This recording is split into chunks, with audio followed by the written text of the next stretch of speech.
ಇನ್ನೊಂದು ಶಕ್ತಿ ಅಂತಿದೆ. ಬೇಂದ್ರೆಯವರು ಮಾತೃತ್ವದ ಆರಾಧಕರು.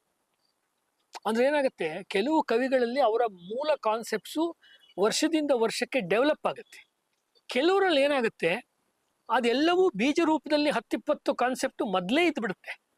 ಮುಂದಿನ ಪುಸ್ತಕಗಳು ಕವನ ಸಂಕಲನಗಳು ಡೆವಲಪ್ ಆಗ್ತಾ ಹೋಗುತ್ತೆ. ಬೇಂದ್ರೆಯವ್ರದ್ದು ಆ ರೀತಿ.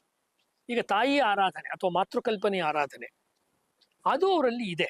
ಒಂದು ಕವನ ಇದರಲ್ಲಿ ಶಕ್ತಿ. ಇದೆಲ್ಲ ಬೇಂದ್ರೆಯವರ ಕವನವನ್ನು ಚರ್ಚೆ ಮಾಡುವಾಗ ಎಲ್ಲೂ ಪಬ್ಲಿಕ್ಕಲ್ಲಿ ನೋಟಿಸೇ ಆಗಲ್ಲ ಇದೆಲ್ಲ. ನಿನ್ನ ನಾಲಗೆಯನ್ನು ತನ್ನ ಮಂಚಕ ಮಾಡಿ, ನಿನ್ನ ತುಟಿಗಳ ತನ್ನ ತಲೆಗಿಂಬು ಮಾಡಿ, ತನ್ನ ಪದಗಳ ನಿನ್ನ ಕಂಠದೇಶದಲ್ಲಿಟ್ಟು, ಚೆನ್ನ ಸರಸ್ವತಿ ನಿತ್ಯ ಪವಡಿಸುವಳು ಆಡಿ. ಶಕ್ತಿ ಬಗ್ಗೆ ಹೇಳ್ತಿರೋದು. ಯಾರು ಎಲ್ಲರಿಗೂ ಶಕ್ತಿಯನ್ನು ಕೊಡ್ತಾ ಇರುವ ಆದಿಶಕ್ತಿ ಇದ್ದಾಳೆ, ಅವಳು ಯಾರು? ಅವಳ ಶಕ್ತಿಯಿಂದ ಸರಸ್ವತಿ ಏನ್ ಮಾಡ್ತಾ ಇದ್ದಾಳೆ ಅಂತ ಹೇಳ್ತಾರೆ. ನಿನ್ನ ನಾಲಿಗೆಯನ್ನು ತನ್ನ ಮಂಚಕ ಮಾಡಿ, ನಾಲಿಗೆಯನ್ನೇ ಮಂಚ ಮಾಡ್ಕೊಂಡ್ಬಿಟ್ಟಿದ್ದಾಳೆ. ನಿನ್ನ ನಾಲಿಗೆಯನ್ನೇ ಕಾನ್ಸೆಪ್ಟ್ ಆಗಿ ನಾಲಿಗೆಯನ್ನೇ ಮಂಚ ಮಾಡ್ಕೊಳ್ಳೋದು. ಮಾಡ್ಕೊಂಡ್ಮೇಲೆ ಮಂಚ ಅಂತ ಕಾನ್ಸೆಪ್ಟ್ ಬಂದ ತಕ್ಷಣ ಏನ್ ಬರುತ್ತೆ? ದಿಂಬು. ಮಂಚಕ್ಕೊಂದು ದಿಂಬು. ಎಷ್ಟು ಕಾಮನ್ ಕಲ್ಪನೆ. ನಿನ್ನ ತುಟಿಗಳ ತನ್ನ ತಲೆಗಿಂಬು ಮಾಡಿ, ಆ ತಲೆಗಿಂಬುನೇ ತಲೆದಿಂಬು, ತಲೆಗಿಂಬು ಮಾಡಿ, ತನ್ನ ಪದಗಳ ನಿನ್ನ ಕಂಠದೇಶದಲ್ಲಿತ್ತು. ಆ ಶಕ್ತಿ ಏನ್ ಹಾಡಬೇಕು ಅಂತ ಇದ್ದಾಳೆ ಅದನ್ನ ಕಂಠದಲ್ಲಿ ತಂದಿಡ್ತಾ ಇದ್ದಾಳೆ. ಚೆನ್ನ ಸರಸ್ವತಿ ನಿತ್ಯ ಪವಡಿಸುವಳಾಡಿ. ಅಲ್ಲಿ ಸರಸ್ವತಿ ನೆಲೆಸಿದಾಳೆ. ಯಾವ ರೂಪದಲ್ಲಿ ಸರಸ್ವತಿ ನೆಲೆಸಿದಾಳೆ? ಶಕ್ತಿ ಇಲ್ಲಿ ಸರಸ್ವತಿ ರೂಪದಲ್ಲಿ ನೆಲೆಸಿದಾಳೆ. ಸರಸ್ವತಿಯು ಶಕ್ತಿಯ ಒಂದು ರೂಪ ಅಂತ ಹೇಳಿ. ಬರೀ ಸರಸ್ವತಿ ಇದ್ರೆ ಸಾಕ? ಒಂದು ಧೈರ್ಯ ಬೇಕು, ಒಂದು ಪವರ್ ಬೇಕು, ದುಷ್ಟತನವನ್ನು ಮೆಟ್ಟಿ ನಿಲ್ಲುವ ಶಕ್ತಿ ಬೇಕು. ಅದು ದುರ್ಗೆ. ನಿನ್ನ ದರದಂಗಳವು ರಂಗಮಂಡಲವಾಗಿ, ನಿನ್ನಂತರಂಗ ಮಜ್ಜನ ಶಾಲೆ ಮಾಡಿ, ನಿನ್ನ ಮಲೆಗಳಲ್ಲಿ ನಿತ್ಯ ಹಾಲನ್ನುಂಡು ನನ್ನಿ ದುರ್ಗೆಯು ತಾನು ಪವಡಿಸುವಳಾಡಿ. ದುರ್ಗೆಯ ಚಿತ್ರವನ್ನ ಕೊಡ್ತಾರೆ, ದುರ್ಗಾದೇವಿ ಕೊಡ್ತಾರೆ. ಅವಳು ಈ ಭೂಮಿಯನ್ನೇ ಅಥವಾ ಯಾರು ಆ ಜನ ಇದ್ದಾರೆ ಅವರ ದೇಹವನ್ನೇ ಒಂದು ರಂಗಸ್ಥಳ ಮಾಡ್ಕೊಂಡ್ಬಿಟ್ಟು ಅದರಲ್ಲೇ ಒಂದು ಭಾಗವನ್ನು ಅವಳು ಸ್ನಾನದ ಮಾಲೆ ಮಜ್ಜನ ಶಾಲೆ ಮಾಡಿಕೊಂಡು ಅವಳು ಈ ಶಕ್ತಿ ಕೊಡುವಂತಹ ಎದೆ ಹಾಲನ್ನ ಕುಡಿದು ದುರ್ಗೆ ಇಲ್ಲಿ ಮಲಗಿದ್ದಾಳೆ. ಪವಡಿಸುವಳು ದುರ್ಗೆ ಇದ್ದಾಳೆ, ಸರಸ್ವತಿ ಇದ್ದಾಳೆ. ಅದಿದ್ರೂ ಸಾಕಾಗಲ್ಲ, ಸಂಪತ್ತು ಬೇಕು ನಮಗೆ, ಅದು ಲಕ್ಷ್ಮಿ. ನಿನ್ನ ಮುಡಿ ಹೂ, ಇಲ್ಲಿ ನೋಡಿ ಅವ್ರ ಭಾಷೆ ಎಷ್ಟು ಚೇಂಜ್ ಆಗುತ್ತೆ. ನಿನ್ನ ಮುಡಿ ಹೂ ಚಿಕ್ಕೆ ಹಣೆ ಚಂದ್ರ ಕಣ್ ಜೊನ್ನ. ನಿನ್ನ ಮುಡಿ ಹೂ ಚಿಕ್ಕೆ ಹಣೆ ಚಂದ್ರ.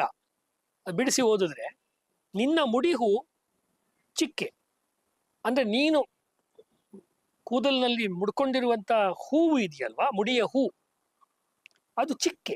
ಚಿಕ್ಕೆ ಅಂದ್ರೆ ಕನ್ನಡದಲ್ಲಿ ನಕ್ಷತ್ರ. ಕನ್ನಡದಲ್ಲಿ ಚಿಕ್ಕೆ ಅಂದ್ರೆ ನಕ್ಷತ್ರ. ನಕ್ಷತ್ರ ಅದು ನಕ್ಷತ್ರ ತರ ಹೂ ತಲೆಯಲ್ಲಿ ಇಟ್ಕೊಂಡಿರುವಂಥದ್ದು, ಮುಡಿಯಲ್ಲಿ ಇಟ್ಕೊಂಡಿರೋ ಹೂ ಕಾಣಿಸ್ತಿದೆ. ಹಣೆ ಆದ್ಮೇಲೆ ಒಂದು ಕಮ ಇದೆ. ಹಣೆ ಚಂದ್ರ. ಇದು ಬ್ರಿವಿಟಿ ಅಂತೀವಿ ನಾವು, ಸಂಕ್ಷಿಪ್ತತೆ. ಇಷ್ಟೇ, ಚಿಕ್ಕೆ ಹಣೆ. ನಿನ್ನ ಮುಡಿ ಹೂ, ಸ್ವಲ್ಪ ವ್ಯತ್ಯಾಸ. ನಿನ್ನ ಮುಡಿ ಹೂ ಚಿಕ್ಕೆ ಹಣೆ ಚಂದ್ರ ಕಣ್ಜೊನ್ನ. ನಿನ್ನ ನಗೆಯನ್ನೇ ತನ್ನ ಹಗಲು ಮಾಡಿ. ಆ ಶಕ್ತಿ ದೇವತೆ ಶಕ್ತಿಯ ಒಂದು ನಗು ಇದೆಯಲ್ಲ, ಅದೇ ಹಗಲು. ಅವಳು ನಕ್ರೆ ಹಗಲು. ಏನ್ ಕಾನ್ಸೆಪ್ಟ್ ಇದು? ಆ ಶಕ್ತಿ ಒಂದ್ಸತಿ ನಕ್ರೆ ಜಗತ್ತಲ್ಲಿ ಹಗಲಾಗತ್ತೆ. ನಿನ್ನ ಪದ ಕಮಲಗಳನ್ನೇ ತನ್ನ ಅರಮನೆಯಾಗಿ, ಆ ಶಕ್ತಿಯ ಪಾದ ಕಮಲಗಳಿದೆಯಲ್ವಾ, ಅದರಲ್ಲೇ ಒಂದು ಅರಮನೆ ಕಟ್ಕೊಂಡ್ಬಿಟ್ಟಿದ್ದಾಳೆ. ಯಾರು? ರನ್ನೆ ಲಕ್ಷ್ಮಿಯು ಅಲ್ಲಿ ಪವಡಿಸುವಳಾಡಿ. ನಾವು ಶಕ್ತಿಯಾಗಿ ನಾವು ದುರ್ಗೆಯನ್ನು ಪೂಜೆ ಮಾಡ್ತೀವಿ. ಆ ದುರ್ಗೆಗೆ ಶಕ್ತಿ ಬರ್ತಿರೋದೇ ಈ ಶಕ್ತಿಯಿಂದ. ಸರಸ್ವತಿಗೆ ವಿದ್ಯೆ ಇದೆ, ಅವಳಿಗೆ ಆ ವಿದ್ಯೆ ಬರ್ತಿರೋದು ಆ ಶಕ್ತಿಯಿಂದ. ಅದು ಮೂಲ ಬ್ಯಾಟ್ರಿ, ಮೂಲ ಎನರ್ಜಿ. ಹೀಗೆ ಮುಂದಕ್ಕವರು ಆಮೇಲೆ ಎಷ್ಟು ಚೆನ್ನಾಗಿದೆ. ಏನ್ ಜಾಣ ಅಂದ್ರೆ ಕವಿ, ನೀನ್ ಇದೆಲ್ಲ ಮಾಡಿದ್ಯಾ ಅಲ್ವಾ, ನನ್ಗೊಂದ್ ಸ್ವಲ್ಪ ಪ್ರತಿಭೆ ಕೊಡು ಅಂತ. ನಾನು ಕವನ ಬರಿಬೇಕಲ್ಲ. ಅದೆಲ್ಲ ಅವ್ರ ಕತೆ ಆಯ್ತು. ದುರ್ಗೆ ಲಕ್ಷ್ಮಿ, ನಿನ್ನ ನೆನವೇ ನನಗೆ ಪ್ರತಿಭೆಯಾಗಿರಲು. ನಿನ್ನ ಜ್ಞಾಪಿಸ್ಕೊಂಡಾಗೆಲ್ಲ ನಂಗೆ ಅದೇ ಪ್ರತಿಭೆ ಉಕ್ಕಿ ಬರುತ್ತೆ. ನಿನ್ನ ನೆನವೇ ನನಗೆ ಪ್ರತಿಭೆಯಾಗಿರಲು, ನಿನ್ನ ಮೂರ್ತಿಯ ಕಾವ್ಯ ವಸ್ತು ಮಾಡಿ. ನೋಡಿ ಯಾವ ತರ ಒಳ್ಳೆ ಪ್ರಮಾಣ ಮಾಡ್ತೀಯ, ಆಣೆ ಮಾಡ್ದಂಗೆ. ನಾನು ಏನೇ ಬರೆದ್ರು ನಿನ್ ಮೇಲೆ ಕವನ ಬರೆಯೋದು. ಅದು ಪ್ರೇಮ ಕವನ ಆಗ್ಬೋದು, ಮಗು ಕಳ್ಕೊಂಡಾಗ ಬರೆಯುವ ಕವನ ಆಗ್ಬೋದು, ಅದು ದೇಶದ ಮೇಲಿನ ಪ್ರೀತಿಯ ಕವನ ಆಗ್ಬೋದು, ಯಾವ ಕವನ, ಅಥವಾ ದೇವರ ಒಂದು ಅಧ್ಯಾತ್ಮದ ಕವನ ಆಗ್ಬೋದು, ಎಲ್ಲವೂ ನಿನ್ನನ್ನೇ ಕುರಿತಿದ್ದು.